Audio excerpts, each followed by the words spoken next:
Hello, everyone, and welcome to this TruMethods webinar sponsored by Auvik. It's the 3 MSP sales mistakes. First, before we do the introductions, I want to say a little housekeeping. We are not sending out the slides, but we are recording the session, and everyone who registered and attended will receive the link. Give us less than 24 hours normally. We can render the video and get it out to everybody. We have a lot to cover today. I think this is one of those sessions that you will want to go over again because we're going to put 10 pounds of sugar in a 5-pound sack. If you have any questions, you can enter them into the GoToMeetings questions pod, and we will be monitoring the questions as we go, and our goal would be to answer every question that comes in as best as we can. So with that, I want to introduce myself. My name is Gary Pica. I'm the president of TruMethods, and I'm joined today by Rob Auld, the SVP of sales for Auvik. Hey, Rob. Hey, Gary, thanks for having me. Yeah, man. So in my travels of TruMethods, and I've helped transform the profitability and sales of a couple thousand MSPs around the world. I talk about a lot of topics: business planning, service delivery, profitability, competitive advantage. But today we get to talk about sales, and that's something that even before I was an MSP for the past 23 years was my background and my passion. And I can tell by your title that it's got to be a passion for you too. Yeah, I've spent my entire career, it's 22 and a half years just in sales, becoming better at being a salesperson. Awesome. All right, so real quick, we'll bring this up at the end, but in case people drop off early, there's two things we're going to offer people today, and after this, it's all content. If you're not familiar with Auvik, they're awesome. What they're doing around everything revolving around the network today in terms of monitoring, automation, documentation, creating the topologies, just in general. This is just a way bigger piece. So if you're not familiar with Auvik, I'm going to encourage you to go to auvik.com/top sales 19, and you can book a demo and you can get a $5 Starbucks gift card. Also, we have something that goes along with today's webinar, which is I wrote an ebook, a little bit more than an ebook, a little longer than an ebook, about 3 top sales mistakes. And if you go to trumethods.com/sales, you can just for free go ahead and download that. It makes a nice companion to what we're talking about. Rob, I want to start off talking about my personal MSP journey. I've owned 2 MSPs. The first one I owned and I actually operated for 12 years. So it was eventually sold to Mindshift Technologies. And then while I've been running the past 10 years, TruMethods, doing training and software for MSPs, I invested in, built up, and exited a second MSP. So, but in the beginning, I would say the best way to describe my first sales experience as an MSP was complete failure. I had success in sales in other industries, and then when I became an entrepreneur, and we were selling projects and some break and fix stuff, I had the same type of success. When we switched to the MSP model, I applied all my same sales experience that I had in my life, and it led me to complete failure. And eventually, I worked harder. I, dug deep, and I went from complete failure to total mediocrity, a sustained period of mediocrity. And it wasn't until I figured out. I could say there's 50 mistakes, but the 3 things we're going to talk about today, especially the last one about sales process, I looked at things differently, and man, all of a sudden it changed, and it changed quickly. And we were adding 1 new customer a month, and then 2 new customers a month, and 3 new customers, and created repeatable success. And so we're going to give people today, Rob, a few things that they can use. I'm going to set the stage for a few minutes and some examples of what happens actually in a sales call that they can take with them and be able to implement immediately in their business. So whenever I do live sessions, Rob, I always ask people these 2 questions. One, is selling MRR, new monthly recurring revenue, one of your top goals? And every hand goes up. And I'm like, well, how many of you are doing it? You're able to add at least one or two new customers at the right price and the right size every month, and almost no hands go up. And I'm like, well, do you know any other business where everyone can agree on their top goal and almost no one can do it? So today, we want to change your expectations about what's possible. And I'm here to say that success as an MSP in sales um, doesn't require a huge marketing budget and tons of resources. It requires the right focus on the right things. And if you do the things we're going to talk about today, every single MSP can sell more recurring revenue, and you can sell it at a higher price than you do today. So I don't know, Rob, am I setting too high of expectations of what we can do in an hour? I don't think so. I think you're bang on. All right, so here we go. Here's the three things we're going to talk about. First thing is some basics. I'm going to talk about the MSP math problem that a lot of people have not solved. Then we're going to talk about where's your plan. So you have to understand your math. You have to have a plan. So we're going to tie those two things down. And then the rest is the third thing I see is a lack of process. And we're going to spend the bulk of this really talking about sales process, right down to some examples of what happens in a couple real life sales examples. So the MSP math problem, top sales MSPs, the people that are selling the most recurring revenue at the highest prices, they're more efficient. In other words, there is a math and science component that impacts your results, and it make your goals achievable. Or the opposite of that is, if you don't understand how this math can work for you or against you, it can also be the thing that keeps you from ever reaching your goals, and you might not even know why. That's not good. So there's three things that I want to talk about that are the basis of understanding in terms of sales, math, and science. The first term is I call it an FTA, or first time appointment. So it's a sales appointment, someone you're meeting with, either for the first time or the first time in the cycle. You may have met with them in the past, but you're having a first sales meeting to talk about whether it makes sense for your companies to work together. The second thing you have to understand is close ratio. And this is the ratio between the number of FTAs, first time appointments, and the amount of deals, agreements, or sales that you close. So if you go on, 10 sales appointments and one of those turns into a sale, you would have a 10% close ratio. If you close two of them, you'd have a 20% ratio, and so on. And the last thing that's really critical is average MRR. So this is the average monthly revenue per client. So when you sell a new client, on average, how much did they spend per month? And here's why these three things, Rob, are important. Because this is the formula for recurring revenue for all MSPs. You set an MRR goal, we'll say that's an annual goal, and then the way you get there is the number of first-time appointments times your close ratio times your average MRR is what leads you to the goal. So in our example, your goal is $36,000 of monthly recurring revenue sales. So in other words, this time next year, you want to be billing $36,000 every month more than you are today. So if you went on 75 over the course of the year, 75 FTAs with a 20% close ratio, and on average, each deal was worth $2,500, you would achieve your goal. So what this means is there's only three levers you can pull to achieve your goals. You can go on more, you can get more leads, you can close a bigger percentage of them, or you can have those deals be worth more, or some combination of those.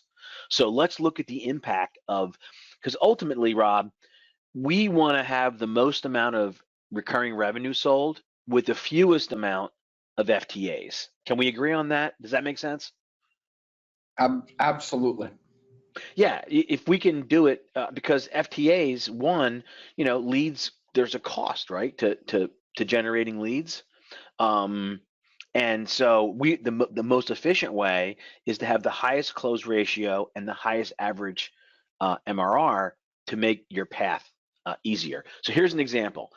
I'm sticking with our goal of $36,000 MRR for the year. And by the way, I think that's probably a minimum goal that anybody in the recurring revenue business should be able to set.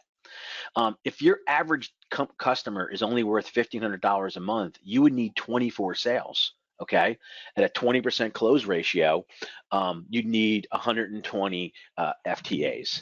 And so If at 2,500, you'd only need 15, and at 3,500, 11. And in today's world, Rob, the average MRR should be going up for MSPs. We do more. We have more tool sets. We offer a better end result. So I work with about 80 companies that I see 4 times a year in my peer group that I run. And this is one figure for all the ones that are for all these guys that are successful and gals. That average is going up, and you can see the advantage they have. If you only have to sell 11 deals compared to 24, you need 55 FTAs instead of 120. Most MSPs are a lot less likely to generate 120 new leads than they are 55. In fact, they're probably, twice as likely or more to be able to generate those 55. So look at close ratio. Pretty simple. Even if you had that $2,500 average, you can see what happens. You need twice as many if you have half the close ratio. So that makes sense. Here's the reality, Rob. Most people that have a lower average MRR means they usually have less value packed into their offering. They can't command the right price. Usually impacts their close ratio. So the reason today that you see top MSPs, the ones that sell the most, are usually the ones that pack the most value into their offering and they command a little higher price. So they have a much easier road to go. If you're that MSP on top and you have that close ratio and that average deal size, you're not going to achieve this goal. I mean, you're not going to generate 240 FTAs. So understanding these levers, and if you can look to do the things that impact them. So what are the factors that impact your sales math that you can think about right now? One is your average MRR. So what determines that? Well, your value proposition. So if you can have a value proposition where you can make what is intangible in your value more tangible, and I'm going to touch on that today, you can command a higher price and you can attract the right kind of customers. 2, set a minimum MRR amount. In other words, again, I can't tell you what it should be for you because it depends on what your average is today, what your value is, and you can move it up over time.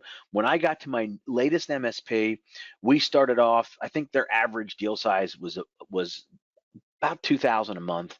Today it's about 4,500 a month.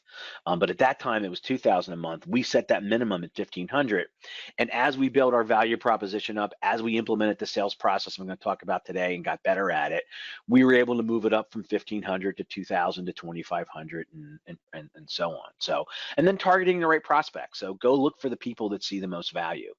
And then your close ratio, again, your value proposition. There's something I'm going to talk about in the sales process today that I call separation. When you have the right value proposition, you can separate from competitors and command be able to have a higher close ratio.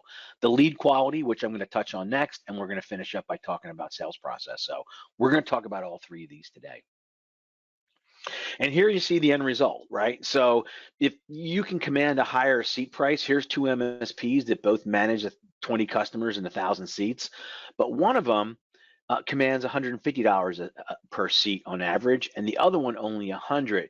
You can see the difference in their average MRR, which affects their sales math, but you can also see how it affects their revenue. They have 50% more revenue with the same amount of seats and the same amount of customers. Rob, this is kind of what tells the tale of what's happening with MSPs today. In every marketplace that we work with people, we find people that are that MSP on top, and we also find the ones that are down below in white there at the lower seat price. Can you see how dramatically that impacts their results in both sales and profitability?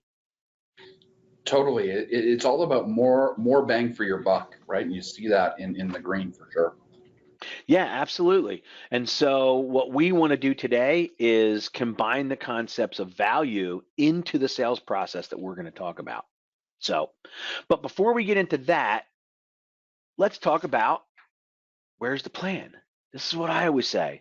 So I'll ask people, how many people here have a goal for new monthly recurring revenue? And a bunch of hands go up, and I say, okay, so can you tell me, can you tell me what your goal is? And they'll say, oh, my goal is 20,000 this year, or 30,000, or 50,000, or 80,000. And then I'll start diving in. I'm saying, okay, so Do you know what your average deal size will be? And you know, based on that, how many first time appointments you'll need in order to achieve that? And are you on track at that activity level? And they just kind of stare back. And I'm like, well, if you don't know all the numbers that are leading up to how to achieve your goal and have accountability in place, it's not really a goal, Rob. It's more like a hope or a dream or an aspiration. Like you aspire to have more monthly recurring revenue, right? But until you put the plan in place, you're not in a position, like all other aspects of your business, to really be able to achieve it consistently. So, number one, you got it. Everyone in this business has to set an annual MRR sales goal. You have to set it. And I would say you want to, because you're going to use close ratio and average MRR to determine the number of, leads or first time appointments you need. I would set a goal for MRR, and I also would attach it to the number of customers, because to think about um, that forces you to think about what the average deal size is, and if you're focused, on the right value and the right, a target audience. Then focus on building your value proposition. I'm going to touch on something today that I call technology success. So that's a TruMethods term that we use in our training to define how you build your unique value proposition that'll allow you to increase your close ratio and command a higher price.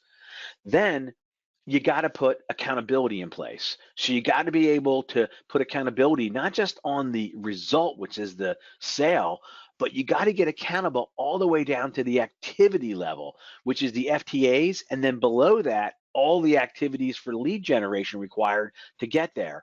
So until you get your goal down to what has to happen, this quarter, this month, this week, today, you're going to have a lot of struggles tying your actions and your priorities every day.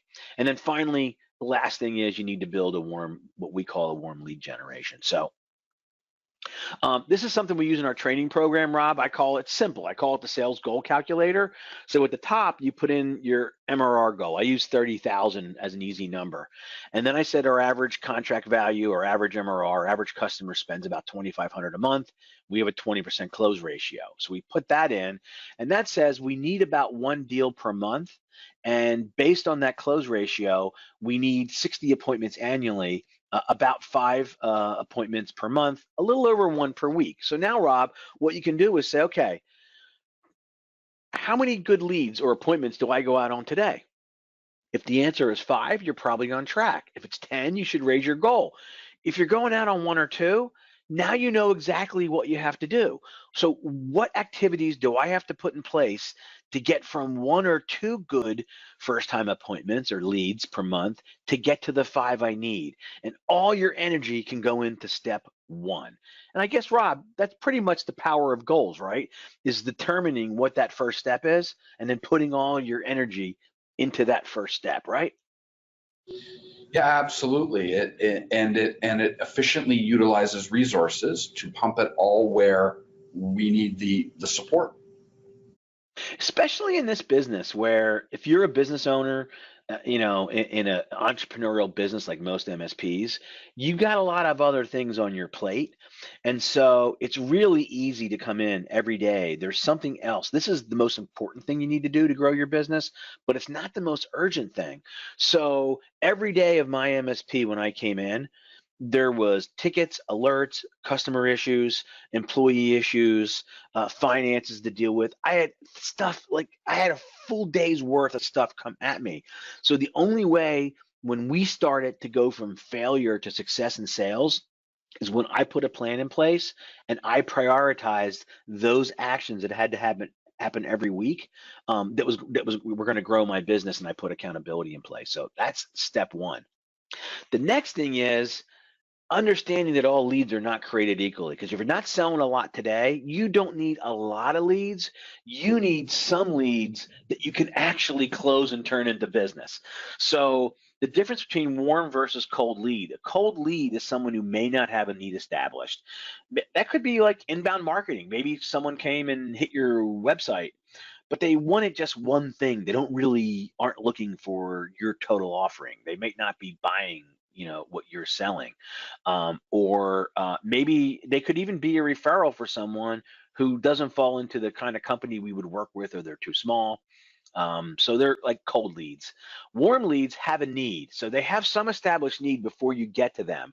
Referrals are a great example of it, because maybe someone referred you and they know exactly when someone would engage with you. They know the kind of customers you work with, like what your criteria is for a customer.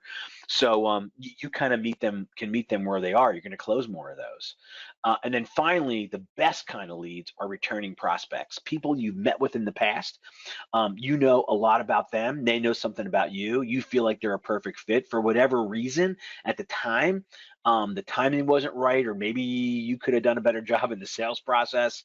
When you re-engage with those prospects and they already know that much about you before they agree to meet with you again, that's going to be your highest close rate. So we want a process that builds a steady stream of the highest close ratios as possible. So if you think about it, I always think about things, Rob, in terms of prospect management, a funnel. So anyone who's in business, you have some people over the course of time you've dealt with. You have some prospects. The question is, how much do you know about them and how much do they know about you? For example, if you went out and just bought a list, they would all be at the top of the funnel. They'd be suspects. What I find, Rob, is people that struggle as MRR, struggle to add new monthly recurring revenue, MSPs that aren't achieving their sales aspirations, they normally have some people at the top, people they have in their database that they haven't really nurtured. They know very little about them. The customers know very little about them as well. And then they might have, like, they got a referral, so they have one person at the bottom that they're working on and they're hoping to close, but they don't have many people or assets or resources or focus in the middle of the funnel. And I can tell you, uh, in both of my MSPs, we went from being able to sell nothing to being able to sell 2,000 a month, to 4,000 a month, to 8,000 a month, to over $10,000 of new recurring revenue every month. And the way that we did that without having a big marketing budget and a lot of people and a very small team was, we focused on the things in the center.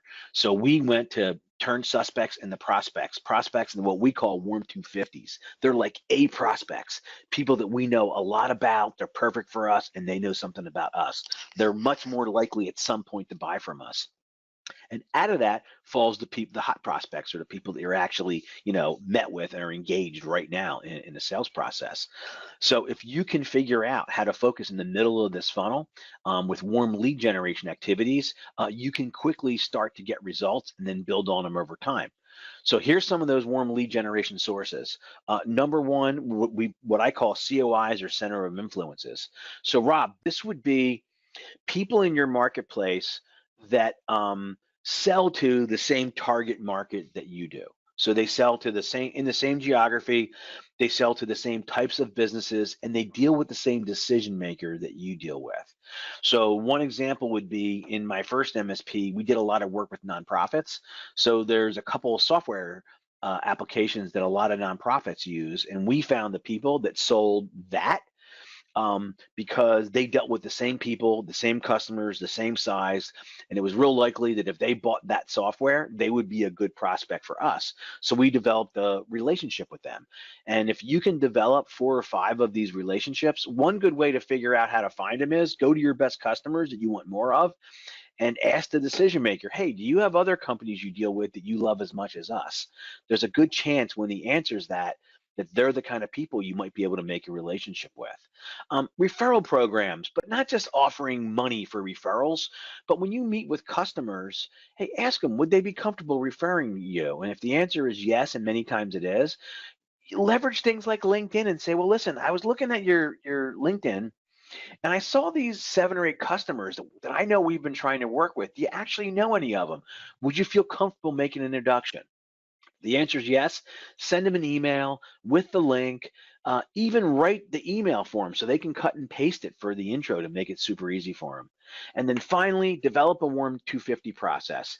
Start to develop prospects that you didn't sell today, that you can create a relationship that isn't just, are you ready to buy yet? Offer them value, send them articles, invite them to events, right? So Rob, do you hear how this sounds, how we're trying to work to get people that are ready to buy more easily from us by putting our energy into these activities? Does that make sense? Yeah, absolutely. Find the folks that are hot or warm, and leverage them as best you can. Absolutely, because if we can find a few prospects we can close today, we can start to build on it. So when I got to my new MSP, I had the young owner, because I didn't work in that business, but I had the young owner meet with one new potential COI every week. I had him meet with at least one customer a week using our LinkedIn process. And I had him focusing at least 10 minutes a day, looking over the prospects we knew the most about, figuring out other ways to add value to them. That's really how we started. And then once we got that going, then we added inside sales. So not just telemarketing, but a function that we teach at TruMethods called inside sales. We have a community, we call it Inside Sales Champions. It's over 100 inside salespeople for MSPs around the world that are doing this role that combines two things. One is lead generation. You're looking to get 3 to 5 appointments every week for if they're full time. But it's also the management of this database process. So they're working in this funnel. They're talking to people, not just saying, "Do you want to buy from me?" But they're asking questions about how they do things today, who the right person is, how many users they have, all of those things, so we can figure out which of these suspects can become prospects and build that list. And from there, we get the best ones turned into our warm 250. And once that list starts to build, now you can do things in marketing that you can't do today. You can start to do some email marketing. You start to do some event marketing, things that are really hard to do effectively if you don't have a good list. So what happens, Rob, we want to start at the bottom of the funnel with warm lead generation, because that's going to get us sales this quarter and next quarter. Then when we're ready, we add this function that really just adds to the activity level, builds the middle of our funnel so that the quantity of people we can get in front of over time and the quality remains strong. And that's how you efficiently be able to build a sales process without having to build and keep adding more salespeople. You can get a lot of sales with very few sales resources. Even when we were selling, 8 to 10,000 a month of recurring revenue, it was basically, myself and I had other, functions in the business, one really outside salesperson, one inside, and sometimes we had two. So we built it up a little bit, over time, but for the most part, we got there with a small but efficient engine because we had enough leads and they were the right leads. So our close ratio and our average MRR allowed us to be efficient. You're with me on this, right? Absolutely. Cool. All right. So next thing is sales planning. So kind of a summary on this thing. So set the activity goals, develop accountability, focus on the warm leads first, and then consider adding that role eventually of something like inside sales. Now, again, I work with some companies that just they get far enough and can reach all their goals just from what I call being a rainmaker. And that's really what that warm lead process is. You're out in the business community, you're spending time meeting the right people, the right relationships, you're posturing them in the right way, and enough stuff comes that might be all you need based on your growth goals. Or you might want to grow a little bit faster over time. You have more ambitious goals, you add inside sales, and that's going to supercharge the whole entire process. Okay, so we talked about math. We talked a little bit about sales planning and how you set those activity goals, and a little bit about lead generation, all good stuff. I want to spend the second half of this talking about now that you've done all that, you set some goals, you started getting out, you started getting leads, now you start to get in front of people and you got to implement a sales process, okay? And I find that most MSPs have the least amount of process, Rob, around sales than anything else. If you ask them what happens when a support ticket comes in or a monitoring alert, they'll usually pull up a document and show you step by step how that's handled, and they can train somebody. If you ask them what their sales process is, it's usually not the same thing. They hire a salesperson and they said, okay, well, just follow me around for 2 weeks and see what I do. That's not a process, right? That you can pass on to somebody. So at TruMethods, and I can't review 100% of this, but we're going to touch on the key pieces of it. We have, this is what a graphic that shows the sales process that we've taught many MSPs. And I'll quickly just run through it, and then we're going to dive into, some of the keys that make this go and give you some examples. So if you look down at the 4 boxes, starting with set the stage, that's the core of all sales process, which is setting the stage. As you go in, you make sure that the customer or the prospect, when you meet with them, has the right expectations about what they're going to get out of the meeting and what's going to happen as a result of that meeting. Then the core of sales is these 3 things: pain, money, decision. Have you uncovered some pain? Because if they don't have any pain, they're not going to be able to, they're going to have very little motivation to change. If you can uncover some pain, and I would say, Rob, most MSPs are good at asking questions technically based to uncover some things that they would do differently or some technical pain. They're pretty good at that based on, their backgrounds and the kind of businesses they run. Then you have to decide, once you uncover that pain, is the money discussion. So based on what they spend now and maybe what you have to charge them, would they potentially spend more? Is there value to solving that pain? And then the decision. Is it enough pain that they would actually make the decision to go through the change? And what would be the criteria for them to make the decision? So I kind of see pain, money, and decision as the 3 legs to the sales process stool. Okay. And then showing them what I call reframing or refocusing, which is showing them you're unique, what's unique about you, what's different. If they're looking at 3 MSPs, why would they put you on one side of the table and the other 2 clearly on the other side?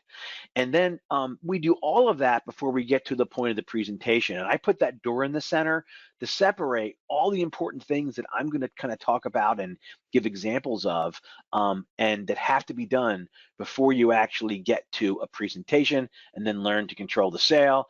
And at TruMethods, we have this little thing. If you've seen our the event that we have every year for our customers, it's called Schnizzfest. So Schnizen's a TruMethods term for attitude and self-image and success and self-discipline. So once you get through the process and they buy, we say that you're Schnizen. So here's what sales efficiency is about: that an average MSP spends too much time to get mediocre results. So either their close ratio is too low, their lead generation activities aren't effective, their average MRR is not what it should be. So they create a long road to success. If you focus on your value proposition, you're going to dramatically impact your results. And top MSPs actually build their sales process around their value proposition. And I'm going to show you what that sounds like. So here's your value proposition. You have to be able to sit down with a prospect after you uncover some pain, and you got to be able to explain why they're going to get different results from you. So if you're going to try to do that with the everybody stuff, which is really critical, right? Pat, spy, spam, virus, monitoring, backup, help desk, cloud related, security stack, stuff you're doing, Rob, Auvik, network monitoring, all really critical stuff. But if the other 2 MSPs you're competing against, or the one that's in there that they're might not be happy with, are doing those same things, it's really hard to say that your support's going to be better, like that you're going to pick up a phone better than someone else, because they're making those assumptions. You have to show them the reason they're experiencing pain is that there's things that aren't being done. Now, we've put the term technology success on it.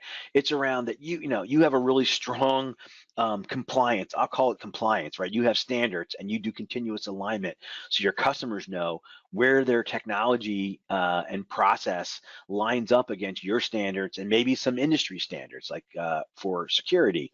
And then an impact assessment. So what's the impact of when they're out of alignment?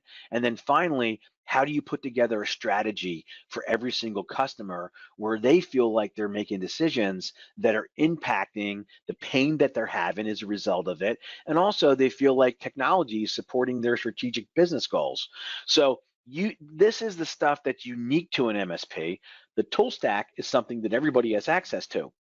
So the way you increase your value proposition and then build your sales process around it is by really focusing on this recipe, on your process, on taking all of your knowledge and experience that's unique to you and putting it into a process that you can quickly explain to a customer so they can say, yeah, it does make sense that your customers don't experience those things.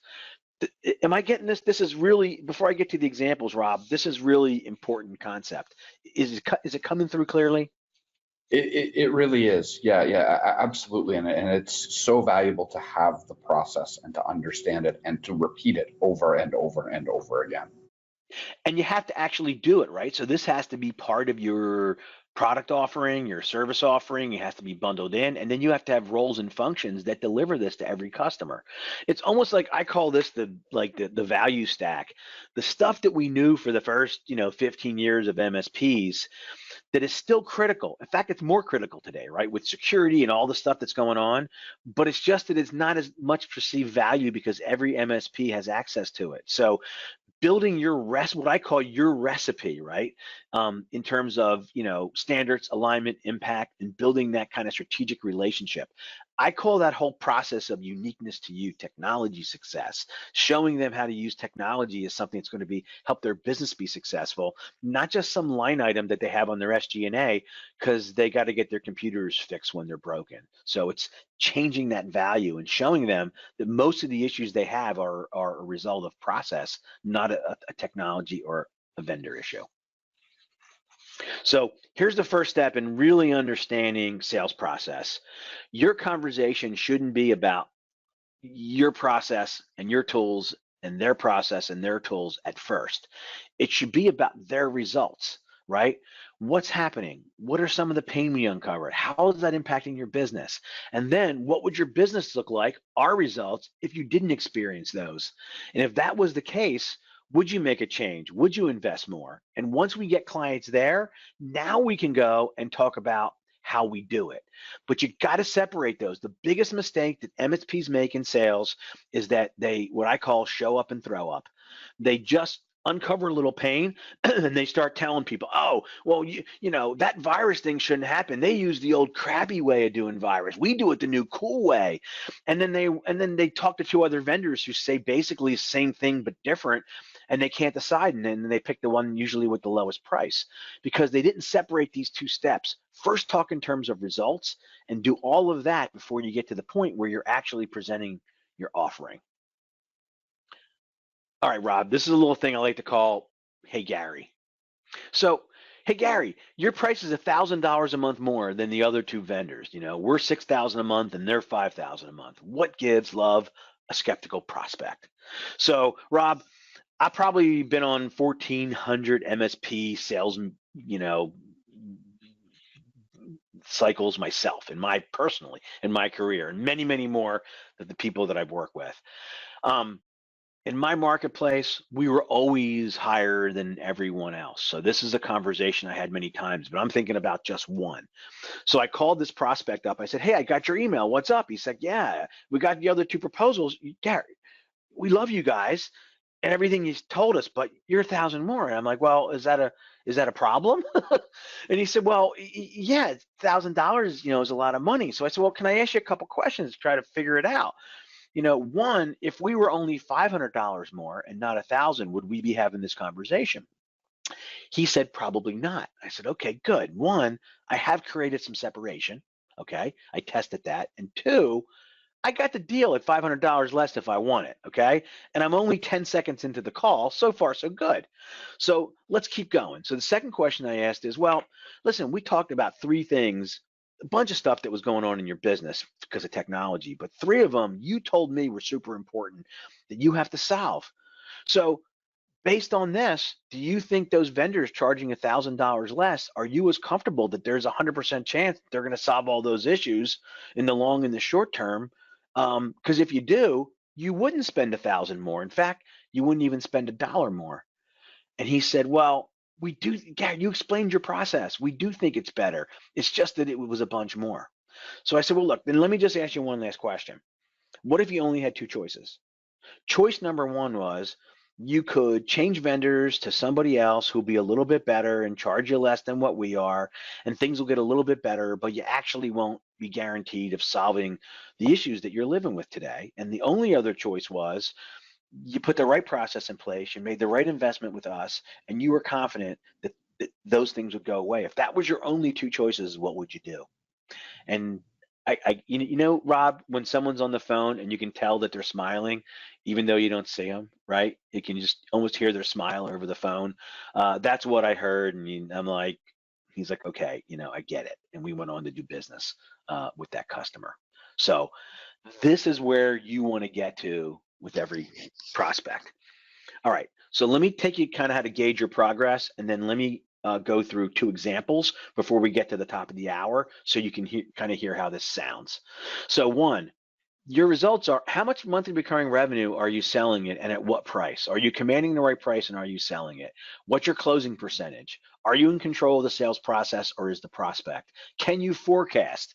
So if you are coming into a month or a quarter and you're looking at what prospects and you are forecasting and continually you're forecasting deals to close that don't, that's a lack of sales process.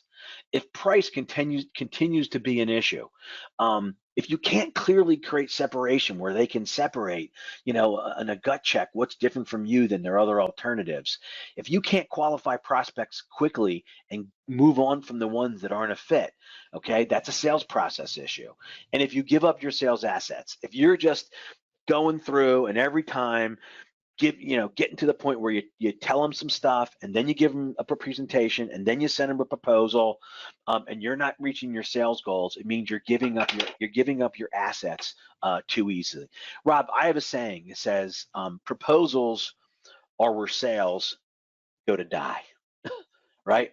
I could not agree more with that. Yeah. If salespeople could make commission and businesses could grow from giving out proposals, everybody would be going to the bank. For sure. Yeah, yeah. And I'm going to do, and in this one, I'm going to use that as an example of how you determine whether it's the right time to be able to give someone a proposal. So listen, if you're losing control, especially late in the process, you work through and then the customer goes dark.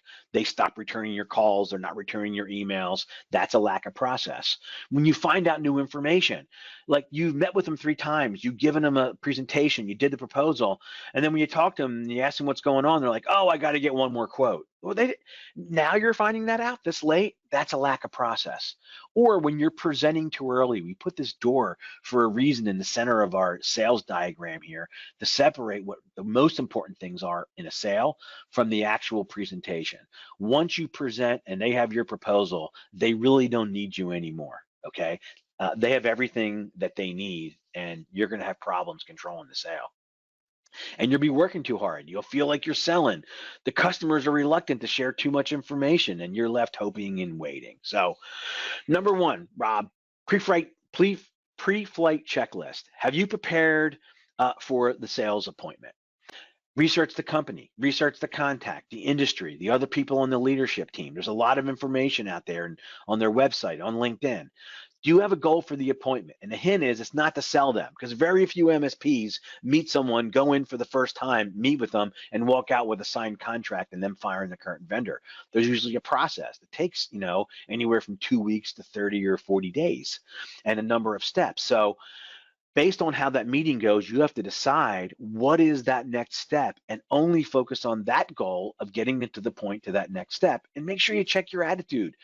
Most people, before you open your mouth, they look and they understand where you're coming from and your attitude, and they make some decision. Have some type of an outside sales review sheet. So we have one that we use with our customers that they can fill out, but basically, everyone should have some type of an outside sales review sheet where when you come out of a sale, look at it before you go in, but when you come out, you say, hey, did I set the stage? Do they have pain, and what is the pain that they have?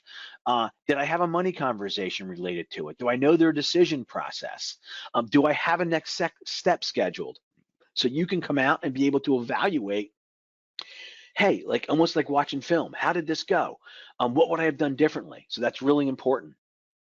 Think about those potential next steps if it gets that far, and make sure you have a belief system. If you're not going in there feeling that every single customer would be better off, run a better business doing business with you and your process and your unique, we call your technology success process, it's going to be hard to convince people or sell them with words or Jedi mind tricks.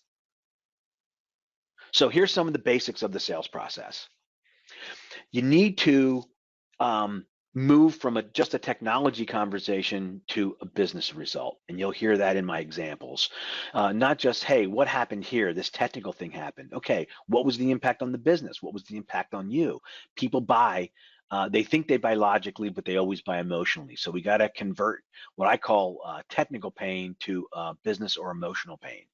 You got to go from just talking and selling, or what I call telling, to questioning and asking and getting the customer to lead themselves to the right decisions. And you got to understand the power of the door here that I'm talking about. When I refer to the door, I mean what you should accomplish before you start to present anything about what you do or how you do it, so the customer understands their decision. So you got to get to emotional pain, which I already touched on. You got to control the sale. So you got to be able to ask what happens next and what happens after what happens next. So in the example that I gave, Rob, someone says, oh, this was great. And you say, well, what's the next step? And which is what happens next. And they say, oh, can you send me your proposal? Most people are excited that someone's asking for a proposal. They're thinking it's a buyer sign. They're saying, okay, great. I'm asking what happens after what happens next. So Rob, I send your proposal. Basically, it's going to outline what we talked about today, and the price is what we've already discussed. So you get that proposal.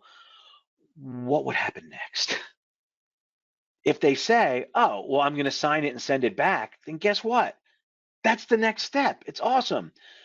I can tell you in my experience, when people ask for a proposal, 99 times out of 100, the answer is not, I'm going to sign it and send it back. The answer is, well, I got to get 2 more proposals. Well, I just got to review with my president. Well, I just have to. They have some other thing that they really don't need the proposal to be able to do. And once I give it up, I'm going to lose it. So that's how you gain command of the process. And then building your belief in your technology success process, or what I'm calling what we alluded to as your unique value proposition. Next, if you're not taking some time to understand the customer's business, not just their technology, it's really hard to sell them at the right price and create separation. Because what we're really trying to do is show them how our approach and our offering is going to allow them to solve issues that are going to help them run their business better, not just their technology. And ultimately, here's the key, Rob. In every sale, there's a core business decision they need to make. They might not always know it. We might have to help them find it. But once we find that core business decision, we agree on it with them, the whole sales process starts to revolve around that. When you get there, you will be amazed at how easy sales can become. So here's example 1, Rob. All right. And these are actual examples that I got from working with some of my customers and some sales role play that we do at our peer groups. So this one, they were working with an engineering firm that had 30 users, and they have a young engineer that kind of manages the day-to-day. He's technology savvy, and then they have an IT vendor who will, charge them, kind of bill them something per month to be a backstop, and also they pay them when they need to install new stuff like servers or firewalls and those kind of things. And in this case, we're talking to the owner. And as we talk to them, we find out that they're growing. The owner feels like they're very technology dependent, and they're having more user issues that are starting to reach his desk. So he's sensing that there's something wrong. So with this, number 1, I'd start by asking a few business questions. Hey, you said you're technology dependent. What does that mean? So I want to hear what that answer to that question is. He's going to tell me, well, listen, we use these couple line of business apps, and both in the office, that's how we put our jobs together, but also when we're in the field doing our work, we're accessing this. So if we can't get access to it, literally all of our value comes, from it. And then I'm asking him, hey, well, how many jobs are you working on at any one time? What would happen if you lost access? Have you ever lost access to your line of business app? And he's like, yeah, one time. Here's what happened. Okay, well, what did that look like? How did it affect you? If you lost it for an extended period of time, a day or 2 days or more, What would happen in your business? Could you attach a cost to it? Would it be transparent, or would it impact your customers directly? So now you're getting to explain all this. And now I can ask the question like, hey, if your server went down now, how long would you be down? And do you know the process that it would take to get it restored? Rob, when I ask that question over the years, very few people tell me an answer. They tell me what they think, but they can't tell me how they know, or the last time that there was some proof in place, or that it was tested. So now, do you understand, Rob, how I'm starting to create some fear, uncertainty, and doubt by asking these questions? Absolutely. Getting to the pain is a beautiful thing. Yeah, and so now I was thinking, well, wait a minute, maybe, and I'm like, hey, there's some questions you need to, regardless of whether you do business with us or not. I'm finding there's probably some questions you need to ask, and then I do something I call extrapolation. Hey, usually when I hear the answers around what we just talked about, like your disaster recovery, your user issues, the way you've explained them, um, I'm going to move on to other things like security, usability, mobility, but I tell them, I think you get the idea. We can circle back to those. Let me ask you today, because in hearing what you said, I'm trying to see in the tip of the iceberg. And, today, I don't necessarily think it's because you don't have a good person here, or your vendor's not good. You have a process issue. So we put a process in place that if we get that far, I can explain to you that and you'll see why my customers don't deal with any of these risks or issues. And again, at that point, Rob, I probably would go back and I probably would dive into some of those other areas and follow up to build a little bit more pain in more areas. But then I would go right to the core business decision without explaining my whole process or solving their problems, because it might not matter until we agree on what his decision is. I'd say, look, let's talk about the decision you need to make here. Like, I don't know what you pay your engineer, but we're going to be around $5,000 a month. So we're going to pretty much do everything. Maybe they would just help out a little bit with the line of business app. So how would that work out? What is their expectations and your expectations? What does he want to do? Would he be more valuable working as an engineer than just doing the IT work? Does he prefer the IT work? Like, how would you deal with this? And what about your current vendor? Would you be comfortable firing them? And I'd be hearing what he was saying about this. Well, does it make sense based on what we talked about, assuming we could solve these things before we go to the next step and I show you how we can do it, to invest $5,000, to solve them, to get that engineer, time back? Where are you when it comes to this? You see what I did there, Rob? Yeah, very good. Yeah, we got right to the issue of the real decision they have to make before we even got to a presentation. In other words, the way I created separation is I'm having that person make a decision based on results. I uncovered and showed them the business impact of some of the technical issues, and then made them think what it would look like if they didn't have them. And then we talked about the decision they would have to make in order to be able to do that, to make sure they're ready, before I got to the point where I showed them, here's our process and why it's better and how we do it. So eventually, if I get that far and he agrees, I'm going to show him how, we do the reactive stuff, we do the centralized services, we do projects like everybody else, but we have this process around standards and alignment and the way we consult people to be able to build a roadmap for every customer, just like showing them the end result of what our process looks like. And so it's really simple for him in a couple seconds to be able to see, like, wow, this is completely different than what we've experienced.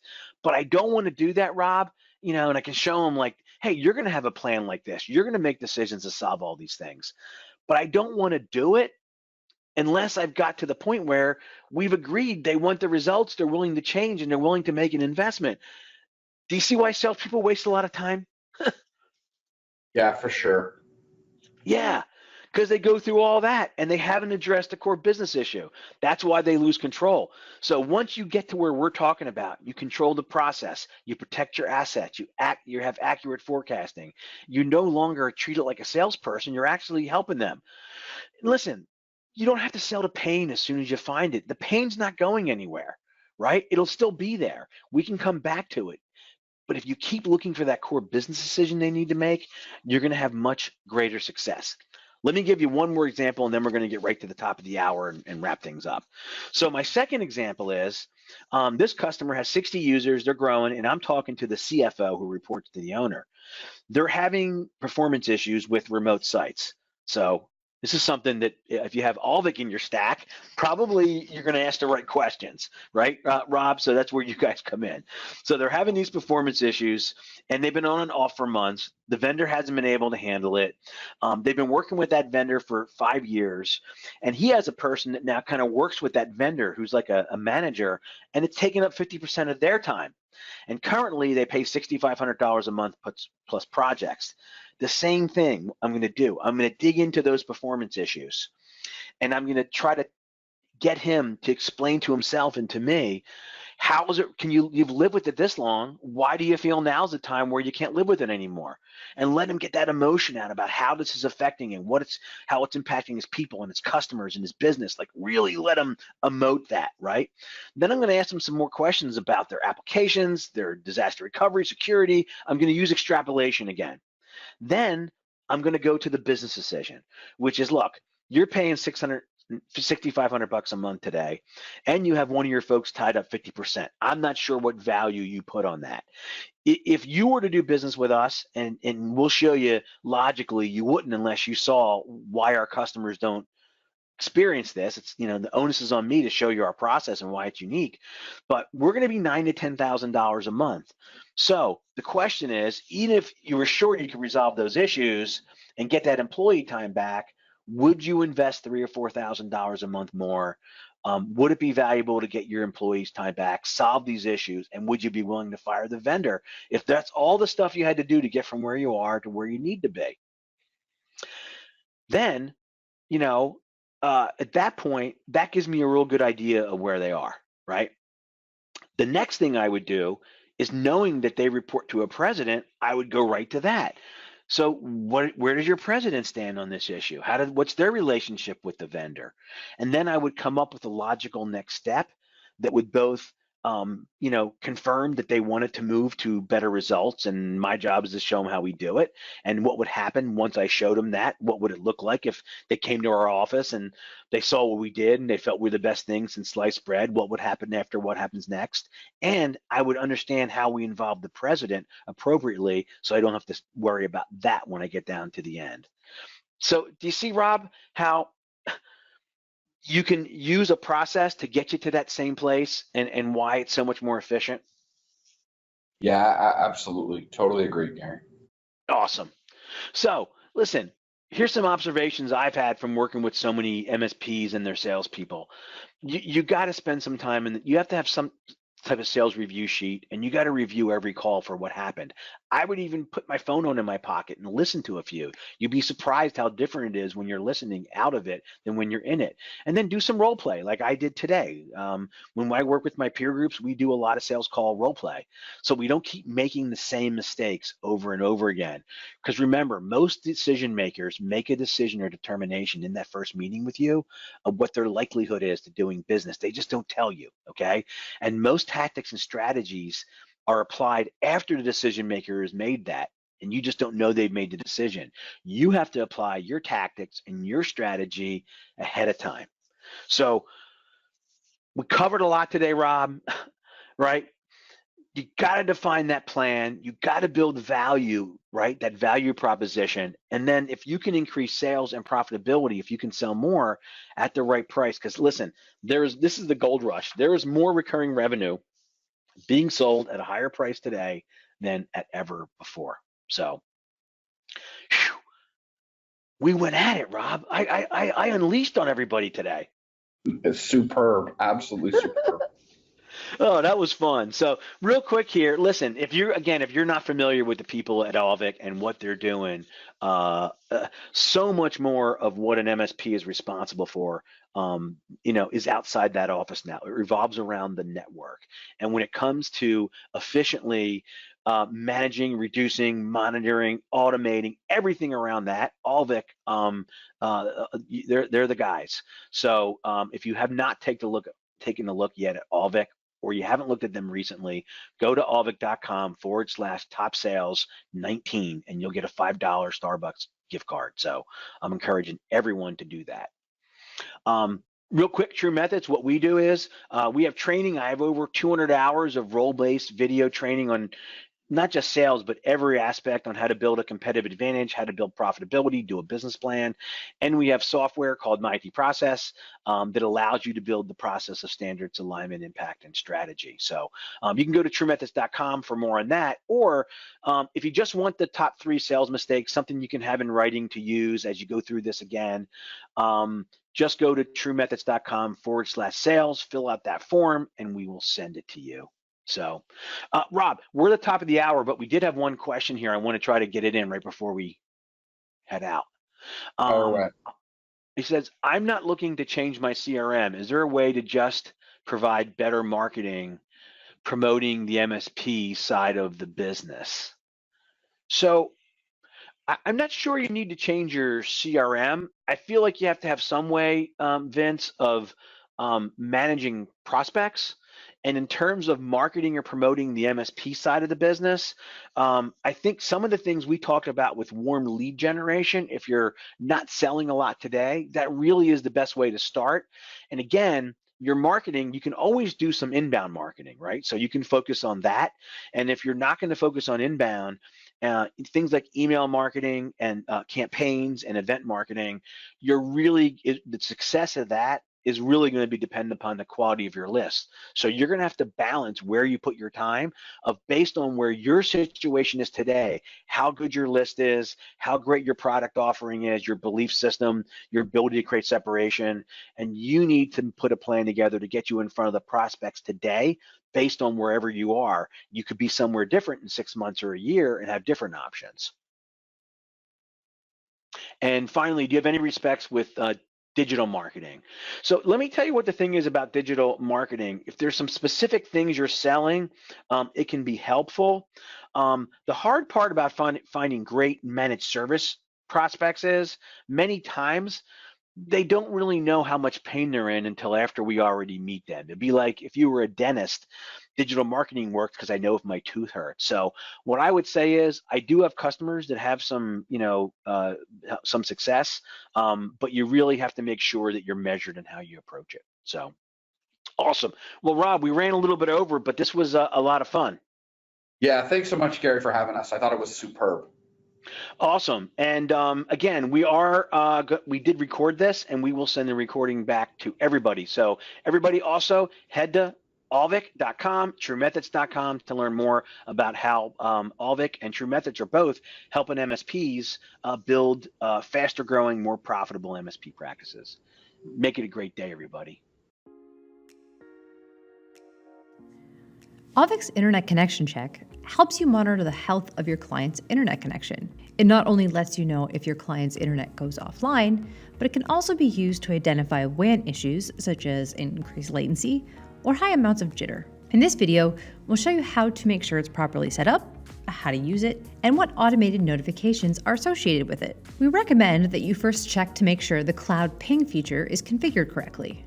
Go to the home dashboard and look at the All Internet Connections widget. Auvik automatically discovers your WAN interfaces, but it's best to double check that the correct interfaces are listed here. Consider doing this during each new Auvik deployment. If you need to make any changes, you can choose to edit the interface, delete it completely, or add a connection if one is missing. Simply choose the correct device and interface from the drop-down menu to start collecting information about the connection. Since Auvik requires the public IP address of the firewall to be listed on the device, you'll want to go to Inventory, and then All Services, and select the Internet Connection Check service. You should see a list of all public IPs that are being monitored. If you don't see all the required IP addresses listed here, you can add the Internet Connection Check through a dedicated Cloud Ping Check. From the Inventory All Service menu, click the Add Service button and select Cloud Ping Check from the dropdown. In Section 2 of the Configuration menu, choose the second option, input the public IP address, and then enter the IP of your outside interface. Fill in all appropriate values and make sure to check the Notify Me if this service goes down checkbox so you'll be set up to get an alert if the IP becomes unresponsive. On the firewall side, even though ICMP needs to be enabled on the client's outside interface, the protocol shouldn't be left wide open. You can lock it down using our Cloud Ping server's IPs noted here. They're also documented in our knowledge base. We recommend that you whitelist all of these IPs to make sure that the check works properly. Now that the internet connection check is properly set up, it's time to verify the ping data. From the side navigation panel, go to Inventory, All Services, and Internet Connection Check. Beside the list of IP addresses, you'll see data charts with packet data showing the respective interfaces that are being monitored. By default, Auvik pings these addresses every minute. Now let's start using it and find out what the data is telling us. Click on the public IP address to access the packet loss and round trip time charts. These charts can help you identify possible jitter and latency on the network. In Auvik, packet loss can be shown as a number or a percentage of packets dropped over a set period of time. A small amount of packet loss, say around 2% on average, is not something you need to be overly concerned about. But if you're seeing more than 20% of packets being dropped, the data is showing that the amount of requested traffic may be overwhelming the available bandwidth, which is likely slowing everything down. When assessing latency on the network, focus on the level of variation in the round-trip time chart. When latency is low, under 150 milliseconds for a typical client, the impact will be minimal. But spikes in latency of more than 300 to 400 milliseconds will definitely be felt by the client. It's kind of like suddenly getting stuck in a traffic jam. In addition to helping you monitor WAN connection health, these charts can also help when you're troubleshooting the DMARC. For example, if you have a VoIP network that's experiencing issues or general internet slowness, you'll be able to see if the problem is related to the internal network or if it has something to do with the ISP. High levels of either latency or jitter could indicate that it's related to the ISP. Of course, we want to help you take full advantage of these WAN monitoring capabilities, so we've created 2 alerts associated with the internet connection check. One is the internet connection is lost alert, which lets you know when we're no longer able to reach your default gateway. And then there's the default route change alert, which lets you know if the primary internet connection fails over to the secondary connection. And then there's the default route change alert, which lets you know if a primary internet connection fails over to a secondary connection. To receive these alert notifications, you'll want to make sure that they're enabled on your MSP dashboard. Go to Manage Alerts, and then Alerts, to check that these notification channels have been assigned. And that's a wrap. In this video, you learned what the internet connection check does, how to make sure it's properly set up, how to use it as an effective troubleshooting tool by interpreting packet loss and round-trip time data, and how you can be automatically notified when there's an issue.